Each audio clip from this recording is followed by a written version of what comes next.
말씀 듣도록 하겠습니다. 우리 예수님의 교훈의 중심 사상, 예수님께서 가르침을 베풀었는데 그 가르침의 중심 사상을 한마디로 얘기한다면 하나님 나라 사상이다라고 이야기할 수가 있겠습니다.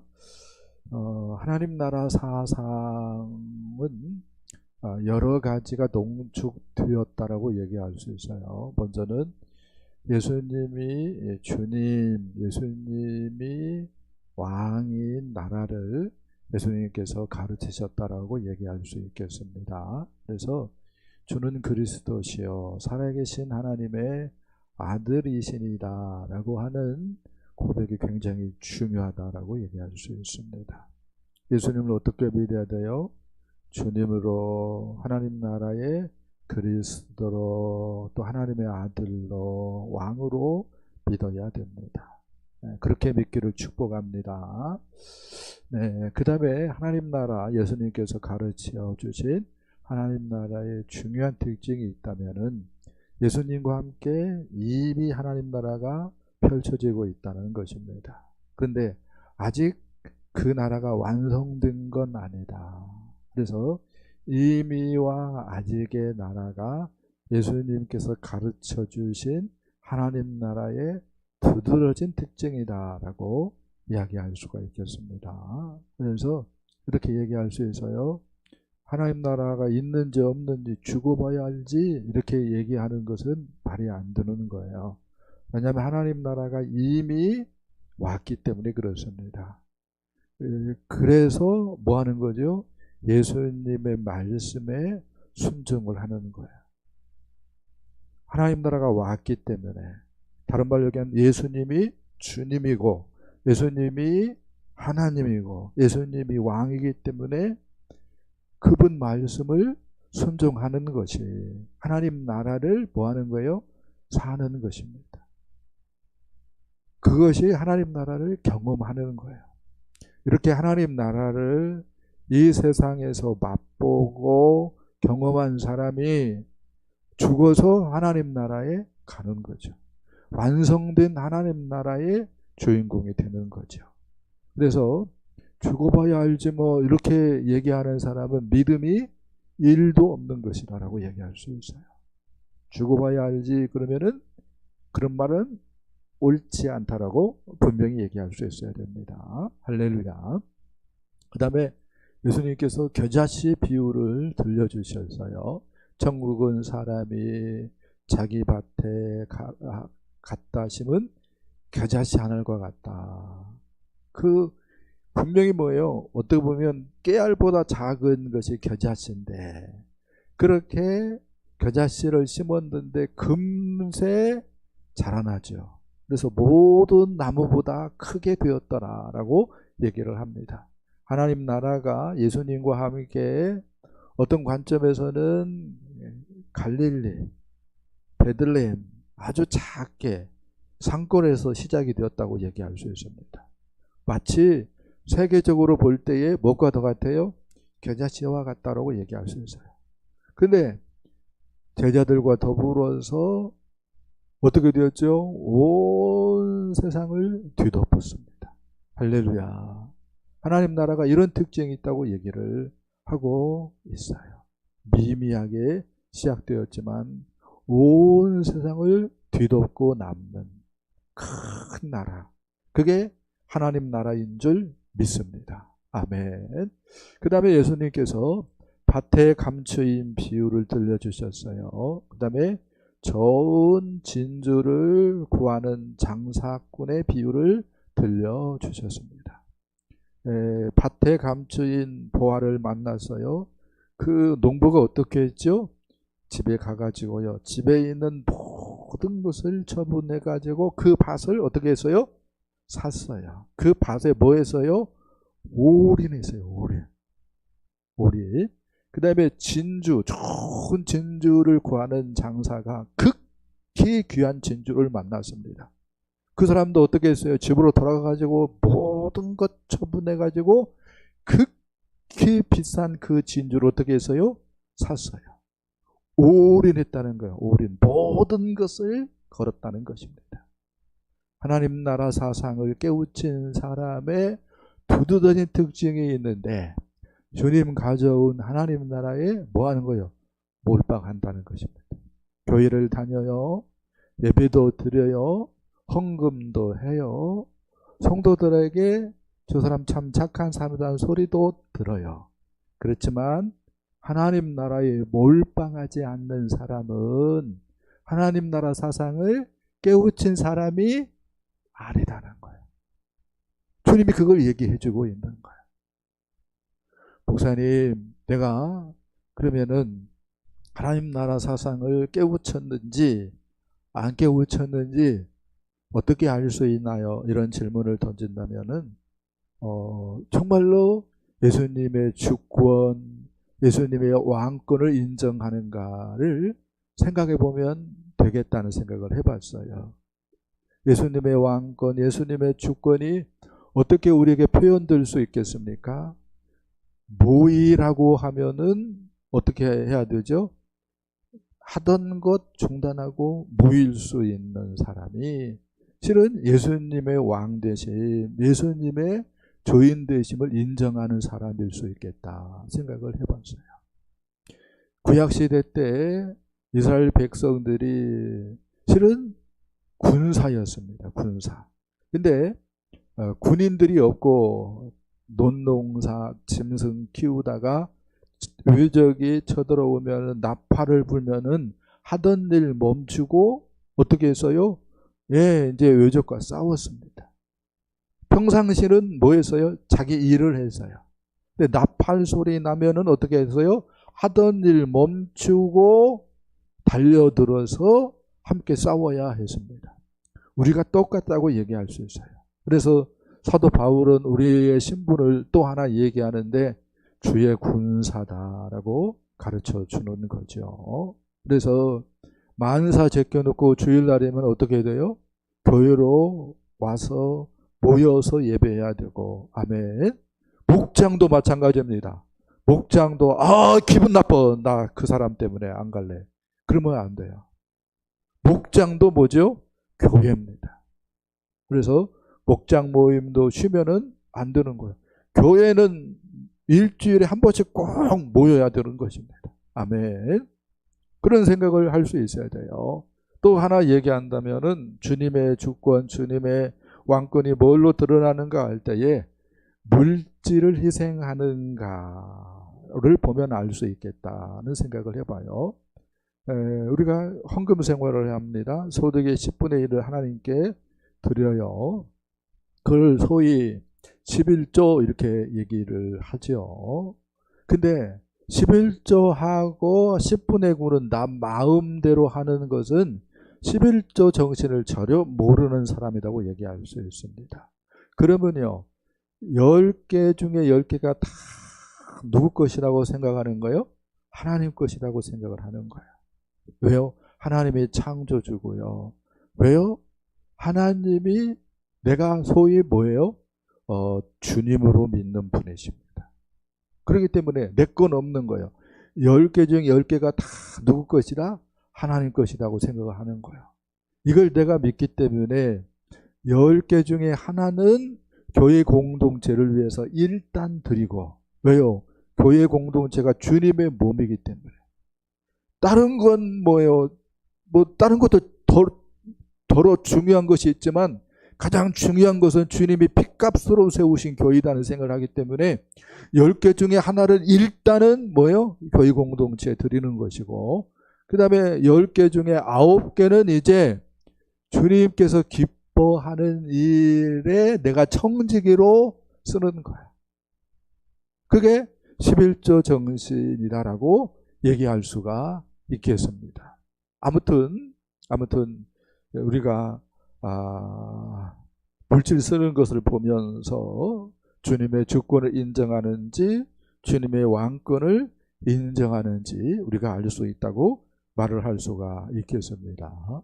정말로 하나님 나라 사상을 깨우쳤는지 안 깨우쳤는지 무엇을 보면 압니까 할 때에 목장 식구들은 VIP를 섬기고, 그래서 목장으로 VIP를 이끄는 데 전심전력하고, 목자 목녀들은 분가하려고 하는 데에 전심전력하고, 그런 것을 보면 알 수 있다고 얘기할 수 있습니다. 나는 VIP도 없어요. 이건 뭐죠? 복음의 비긋도 모르는 사람이라고 얘기할 수 있어요.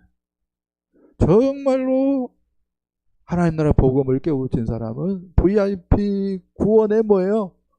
몰빵한다니까요. 그 영혼을 목장으로 인도하는데 몰빵한다니까요.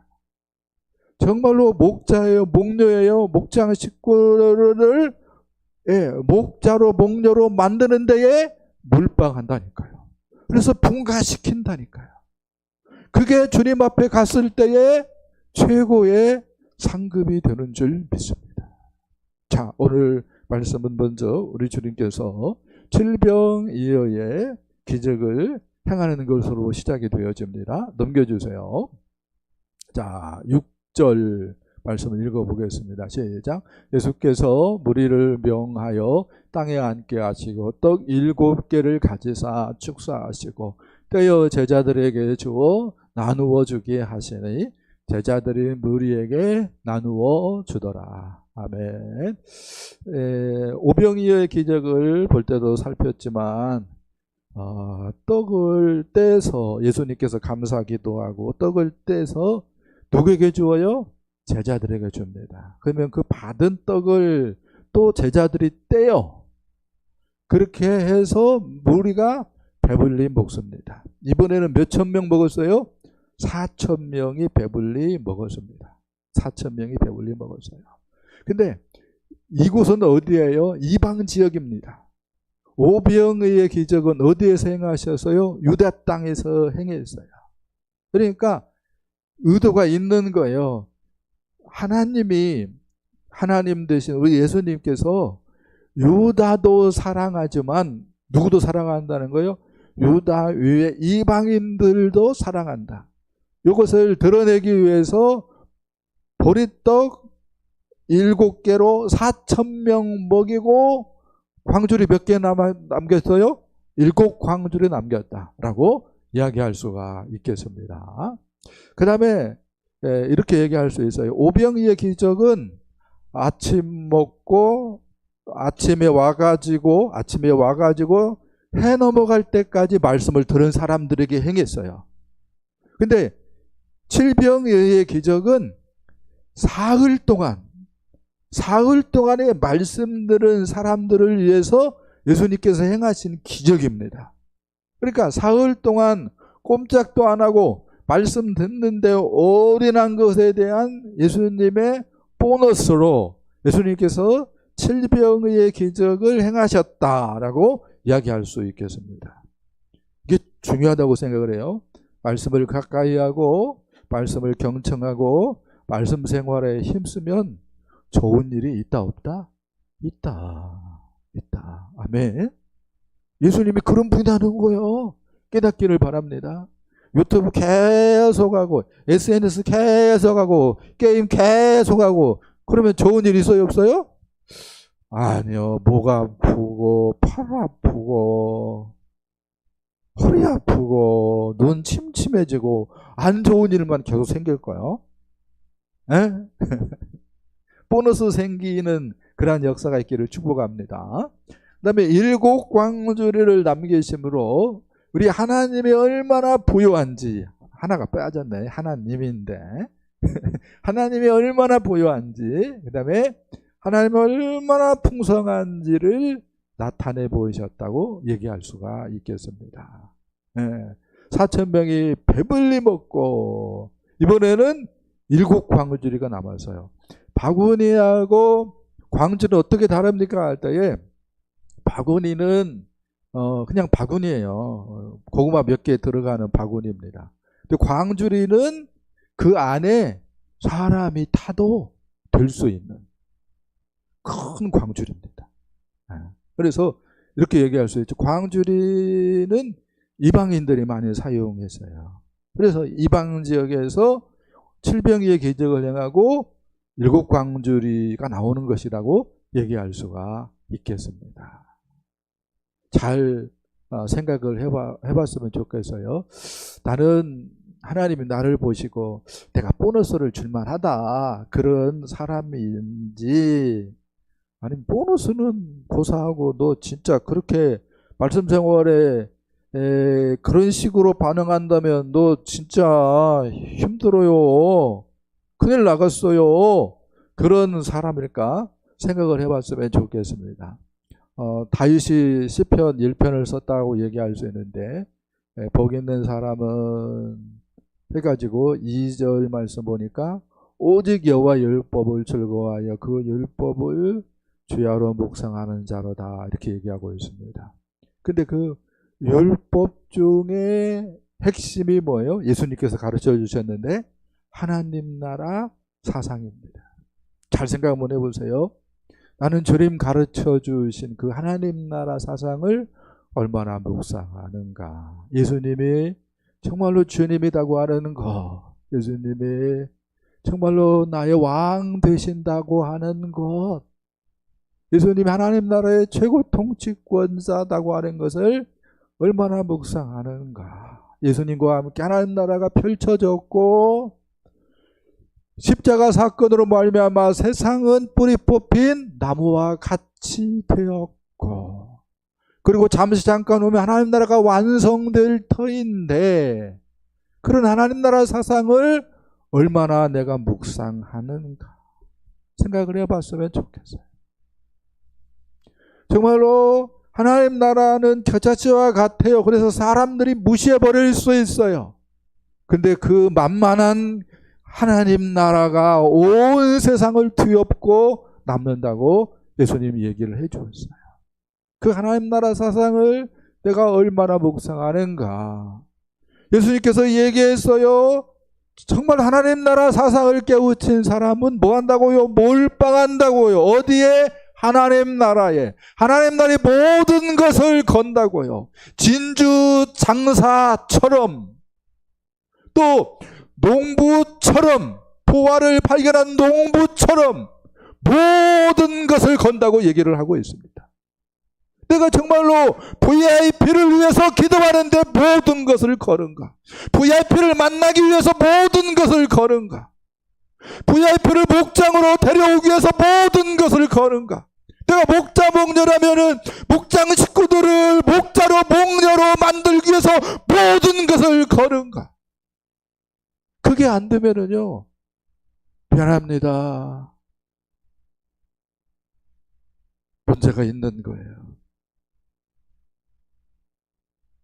자, 두 번째 말씀 보겠습니다. 두 번째 말씀. 바리새인들 하늘로부터 오는 표적을 구하였다고 얘기를 해주고 있어요. 11절 말씀 보겠습니다. 바리새인들이 나와서 예수를 힐난하며 그를 시험하여 하늘로부터 오는 표적을 구하거늘. 아멘. 바리새인들이 예수님께 나왔어요. 그런데 예수님을 힐난했다고 얘기를 하고 있어요. 힐난했다.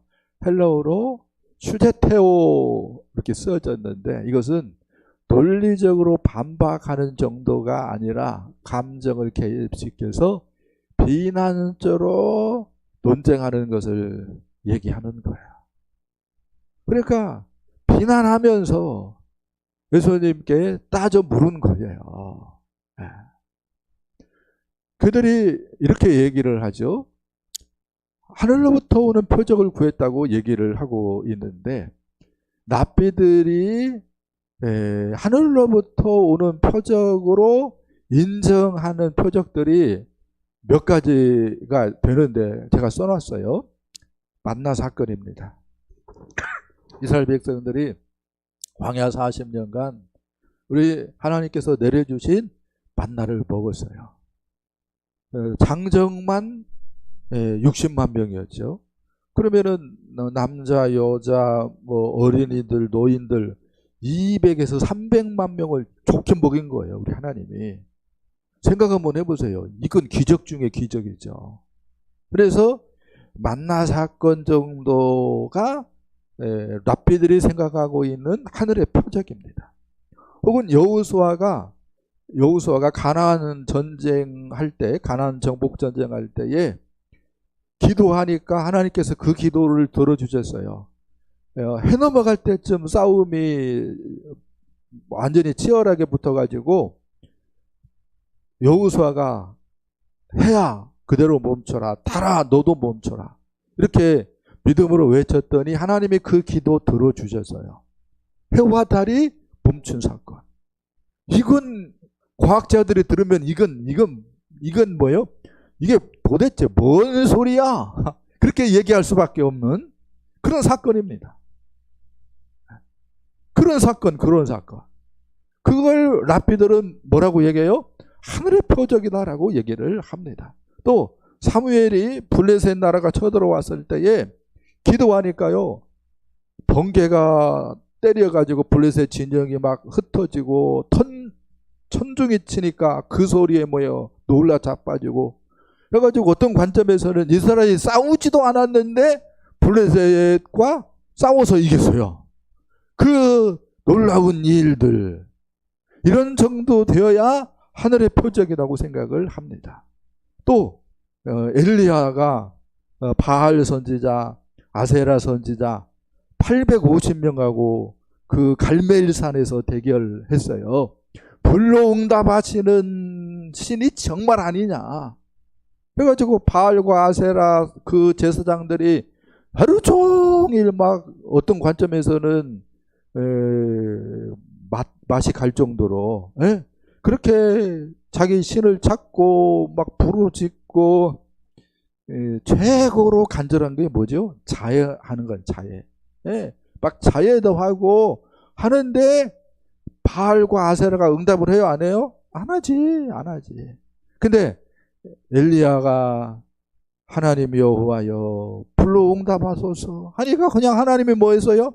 불러응답해가지고 있던 거 다 태워버렸죠. 그 놀라운 사건. 요 정도 되어야 하늘의 표적 아니냐. 랍비들이 그렇게 생각을 했어요. 근데 예수님께서 이런 얘기 들었을 때에 이렇게 얘기를 합니다. 마음속으로 깊이 탄식하시며 어찌하여 이 세대가 표적을 구하느냐.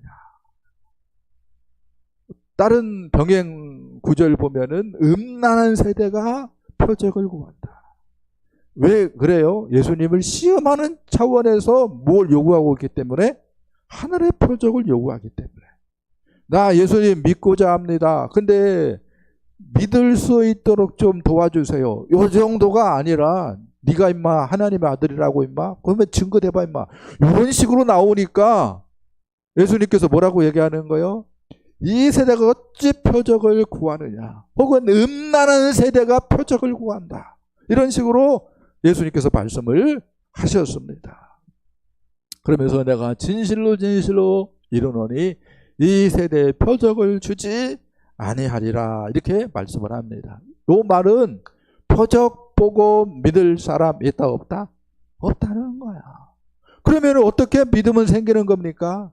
하나님의 말씀을 들을 때 믿음이 생기는 거야. 구약 성경을 들을 때 구약 성경 말씀을 들을 때에 예수님이 하나님의 약속한 메시아가 맞네. 예수님이 선지자들이 목이 터지라고 외쳐댄 그 메시아 그리스도가 맞네.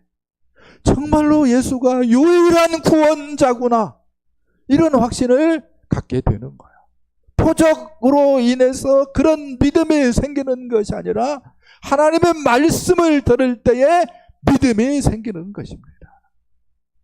목사님 진짜입니까? 진짜예요. 예수님께서 누가복음 16장 보면은 부자와 나사로 얘기를 해줘요. 부자는 날마다 호화로운 옷을 입고 잔치를 했어요. 근데 거지는 그 부잣집의 대문에서 뭐 하죠? 던져주는 음식, 개나 먹으라고 던져주는 음식을 먹고 살아가는 그런 너무나도 비참한 삶이었습니다. 나사로가. 근데요, 거지도 죽고 부자도 죽었대요. 왜요? 사람은 죽잖아요. 근데 거지 나사로는 죽어서 아브라함 품에 안겼어요. 아브라함 품에 안겼다라고 하는 말은 어디 갔다는 거예요? 천국 갔다는 거예요. 천국. 근데 부자는 죽어가지고 어디 가서요? 음부 불구덩이에 떨어졌어요. 너무 고통스러워가지고 죽을 정도로 힘들어가지고 눈을 들어서 보는데 아브라함이 보이고 아브라함 품에 누가 있어요? 나사로가 있는 거야. 그래가지고 아브라함에게 얘기하는 건 조상님 나사로가 나하고 좀 아는 사이인데 나사로에게 시켜가지고 물 한 방울 좀 내 혀에 떨어뜨리게 좀 해주세요. 내가 너무 이 불 가운데서 고통스러워요. 얘기하니까 아브라함이 노합니다. 야, 너고 나하고 사이가 너무 큰 구렁이 있어가지고 갈 수가 없어요. 안 돼. 거절합니다. 그러니까 이 부자가 한 소원을 얘기해요. 조상님 그렇다면은 우리 집에 5 형제가 있걸랑요. 나야 예수 안 믿고 나쁜 일 했기 때문에 지옥 온 거 당연한데 내 식구들은요 예수 믿어야 될 것 같아요. 그러니까 나사로 살려가지고요 예수 얘기 좀 해주세요. 그러면 그들은 이 지옥 안 올 거잖아요. 그러니까 뭐라고 얘기합니까? 아브라함이 너 그들에게는 누가 있다는 거예요? 모세가 있고 선지자들이 있다 이거예요. 모세와 선지자들의 말을 듣지 아니하면 죽은 자가 살아나서 얘기한다 할지라도 듣지 않을 것이라고 얘기를 합니다. 표적이 중요한 게 아니라 뭐가 중요해요? 말씀이 중요한 거예요. 말씀을 덮어놓고 외면해버리면 믿음 생기지 않는 거예요. 그래서 마귀가 말씀 보지 못하도록 뭐 하는 거예요? 텔레비전도 만들어 놓고 컴퓨터도 만들어 놓고 지금은 뭐요? 스마트폰도 만들어 놓고 지금은 더 정신 빼놓으려고 AI까지 지금 봉헌하고 있어요.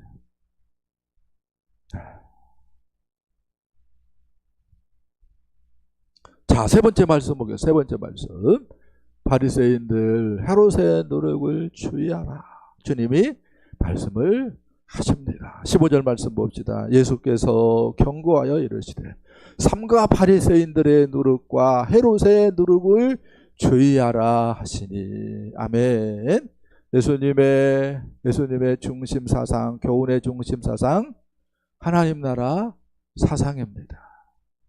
예수님의 기적, 표적은 예수님께서 누군가, 과연 선지자들이 얘기한 메시아, 그리스도구나, 하나님이 보내신 메시아, 유일한 구원자구나, 이것이 분명히 드러나는 거죠. 할렐루야. 그런 의미가 있어요. 그런 의미. 예수님께서 이렇게 얘기했어요. 날씨는 분별할 줄 알면서, 우리말로 얘기한다면은 게임은 할 줄 알면서, 그런 말이겠죠. 시대의 표적은 분별할 수 없다면, 하나님이 약속대로 메시아를 보내주었는데 그걸 모른다면, 그런 말이죠. 하나님 나라가 펼쳐지고 있는데 그걸 모른다면, 그런 말이겠죠. 지혜로운 사람이라는 거예요? 어리석은 사람이라는 거예요? 어리석은 사람이라는 거예요. 바보, 멍텅구리니, 그런 사람들이라고 예수님이 얘기하는 거예요. 근데요, 제자들이요, 누구한테 이 말 했어요? 제자들에게 한 말이에요. 제자들이요,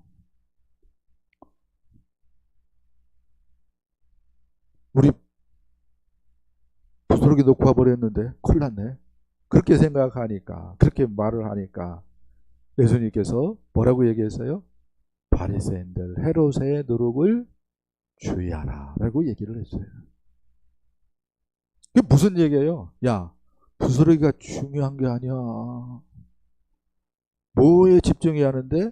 하나님 나라에 집중해야 하는데, 거기에 모든 것을 걸어야 되는데, 거기에 몰빵해야 하는데, 지금 부스러기 지금 놓고 온 것이 대수냐, 그런 얘기잖아요. 내가 생각해봐라. 유대인들이 있을 때 떡 5개로 몇 명 먹였느냐? 5,000명이요. 얼마나 남겼지? 12바구니요.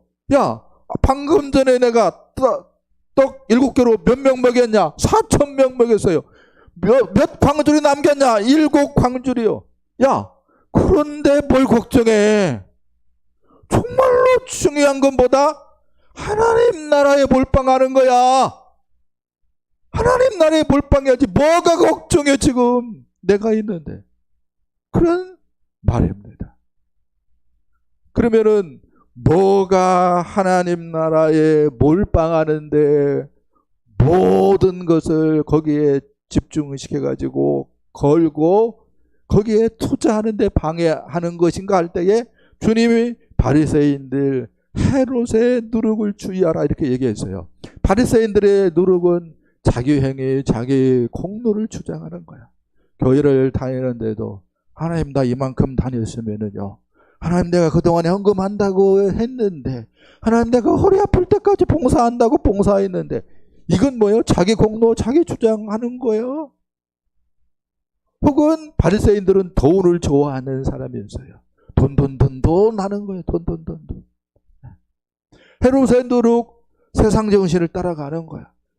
하나님 말씀을 따라가야 하는데 하나님의 말씀은 뒤로 던져버리고 세상 정신, 세상 사람들과 똑같이 살아버리는 것이 헤롯의 누룩입니다. 육신의 정욕, 그 다음에 세상 쾌락을 사랑하는 것이 헤롯의 누룩입니다. 여러분, 나는 하나님 나라 사상을 깨우쳤어요. 이렇게 얘기하고 싶은 사람이 있을지 모르겠어요. 그런데 왜 VIP를 섬기지 않습니까? 그런데 왜 목장 모임에 전심전력하지 않습니까? 왜 사람 세우는데, 사람 키우는 데에 힘을 다하지 않습니까? 왜 복음 전하는데 열심 내지 않습니까? 알고 보면 뭐예요? 내가 하나님 나라 사상을 깨우쳤는데 내게 뭐가 와버린 거예요? 누룩이 와버린 거예요. 세상에 누룩이 들어와 버린 거예요. 그 영향을 받고 있는 거예요. 그래서 주님 뭐라고 얘기하는 거예요? 누룩을 주의해야 된다고 얘기를 하고 있습니다. 누룩의 해결책은 뭡니까? 제가 묵상했는데요. 예수 십자가밖에 없는 거예요. 아멘. 나는 십자가에 예수님과 죽었다. 내가 사는 것은 이제 예수를 믿는 믿음으로 사는 것이다. 예수의 부활 생명으로 사는 것이다. 사나 죽으나 나는 주의 것이다. 요 복음밖에 누룩을 퇴치할 수 있는 방법이 없는 거예요. 주님께서요, 누가복음 17장 32절 말씀합니다. 읽어봅시다. 시작. 롯의 철을 기억하라. 멸망하는 소돔과 고모라에 대한 미련이 남아가지고 뒤를 돌아봤어요. 순간 롯의 철은 어떻게 됐습니까? 소금 기둥이 되고 말았습니다. 멸망하는 세상이에요. 멸망하는 세상이에요. 뿌리 뽑힌 나무와 같아요. 거기에 미련 두면 바보예요. 천치예요. 롯의 처와 같은 길을 가는 거예요. 어떻게 해야 됩니까? 주님이 가져온 하나님 나라에 몰빵해야 되는 거예요. 그게 지혜예요. 그거밖에 답이 없는 거예요. 그런데 뭐가 문제예요? 누룩이 문제라고요. 그래서 롯의 철을 기억하라. 롯의 철은 어떤 관점에서 누룩에 오염되면 어떻게 되는지를 우리에게 보여주는 모델일 수가 있습니다. 내가 예수를 따라가야지. 내가 사도들을 따라가야지. 롯의 철을 따라가면은 다도 멸망이잖아요.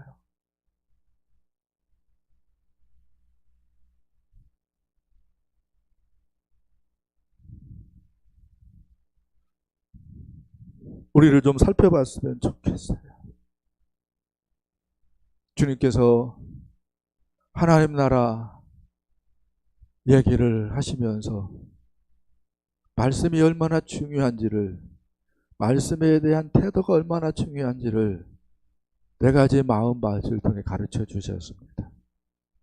길과 같은 마음밭이 있대요. 말씀을 들었는데 사탄이 그 말씀을 도둑질해 간다는 거예요. 그러면 길가 같은 마음 바치라고 예수님이 얘기를 합니다. 말씀을 들었어요. 하나님 나라 복음을 들었어요.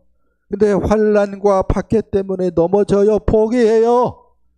그러면 뭐다고요? 벌받이다고 얘기를 합니다. 하나님 말씀을 들었어요. 하나님 나라 사상을 깨우쳤어요. 그런데 세상의 염려, 채물, 유혹에 막혀가지고 놓아버렸어요. 그러면은 가시밭이라고 주님 얘기를 합니다. 좋은 밭은 말씀을 깨달은 사람이에요. 하나님 나라에 올인하는 사람입니다. 제자들이요, 잘 배웠을까요? 힘이 있었을까요? 똑똑한 사람이었습니까? 근데 하나님 나라 복음을 깨닫고 거기에 올인했어요. 그랬더니 그들 때문에 세상이 바뀐 거예요. 저는 우리 다윗교회가 적지 않다고 생각해요. 제자들하고 비교해보면 수준이 비슷해요. 제자들은 12명이었어요. 그리고 우리는 더 많잖아요. 근데 중요한 건 뭐예요? 하나님 나라 복음을 깨우쳤느냐. 머리로만 들으면 안 돼요. 하나님 나라 복음을 깨우친 사람은 세상에 미련 없어요. 정말로 영혼 구원에 전심전력하는 거예요. 사람 세우는데 전심전력하는 거예요. 목장이 진심이고요. 예배가 진심이고요. 그런 저와 여러분들 될 수 있기를 예수님의 이름으로 간절히 축복합니다. 축복합니다.